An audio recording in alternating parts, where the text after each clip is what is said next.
പ്രിയമുള്ളവരെ, നന്മ എന്ന് പറയുന്നതൊക്കെ അതൊക്കെ ഒരു പാരമ്പര്യമാണ്.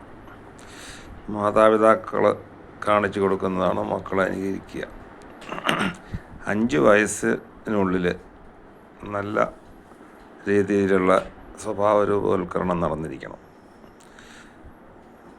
പിന്നെ പ്രായമായി കഴിഞ്ഞിട്ട് ഉപദേശം നന്നാക്കാമെന്നൊന്നും വിചാരിച്ചിട്ട് കാര്യമില്ല. അടയ്ക്ക മടി വെക്കാം, കമുങ്ങ് മടി വെക്കാൻ പറ്റുമോ എന്നൊരു ചൊല്ലുണ്ട്. എന്ന് പറഞ്ഞ പോലെ തന്നെയാണ്.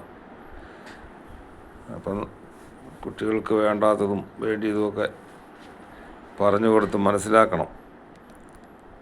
മറ്റുള്ളവരെ സ്നേഹിക്കാനും മറ്റുള്ളവർക്ക് വേണ്ടി ഉപകാരങ്ങൾ ചെയ്യുന്നതും ഒക്കെ ആയിട്ടുള്ള രീതിയിൽ വന്നു കഴിഞ്ഞാൽ ഭാവിയിലത് തുടരും.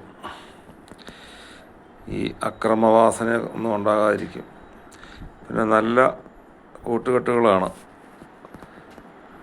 തിരഞ്ഞെടുത്ത് കൊടുക്കേണ്ടത്. ആരുടെ കൂടെ മക്കൾ പോകുന്നുണ്ട്, ചിലവഴിക്കുന്നുണ്ട്, മിങ്കിൾ ചെയ്യുന്നുണ്ട് എന്നുള്ളതൊക്കെ ശ്രദ്ധിക്കണം മാതാപിതാക്കൾ. വെറുതെ ദുഷിച്ച കൂട്ടുകെട്ടിൻ്റെ കൂടെ വിട്ട് കഴിഞ്ഞാൽ അതിലൂടെ കുഞ്ഞുങ്ങളൊക്കെ പെട്ടെന്ന് അതിലേക്ക് മോശം പ്രവർത്തികളിലൂടെയൊക്കെ കണ്ട് പോകാൻ ഇടവരരുത്. ഇതെല്ലാം മാതാപിതാക്കൾ ശ്രദ്ധിക്കേണ്ടതാണ്. കുഞ്ഞുങ്ങൾ താഴെ പോയി വീഴാതിരിക്കാൻ നോക്കേണ്ടത് കാരണവന്മാരുടെ കടമയാണല്ലോ. അവർക്ക് അറിയാവുന്നവരെ നോക്കണം. അതുപോലെ മറ്റു കാര്യങ്ങളും അറിവ് പറഞ്ഞു കൊടുത്ത് വളർത്തിക്കൊണ്ട് വരണം.